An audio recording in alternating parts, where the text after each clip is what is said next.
Hi everyone! With Halloween coming up, I thought I would share with you my Halloween pumpkin cookies. And they're really quick and easy. I'm going to make them in my Ninja.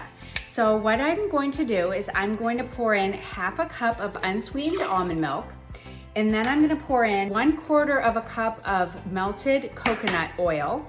And then 3/4 of a cup of pumpkin puree. And then I use 1.5 tablespoons of chia seeds, and then 1 tablespoon of pumpkin spice, and then I use monk fruit sweetener. So I'm going to put in 1/2 a cup of monk fruit sweetener, and then I use this keto-friendly flour. It's gluten-free, and I'm going to use 1/2 a cup of the flour.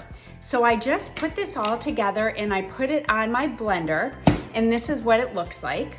You see it has the dough-like consistency, and then you just put the dollops on your cookie sheet and you bake at 375 for about 8 minutes. I hope you enjoy. Hi, Dr. Saxena here, Chief Medical Officer at Form Health. Thanks for visiting our channel.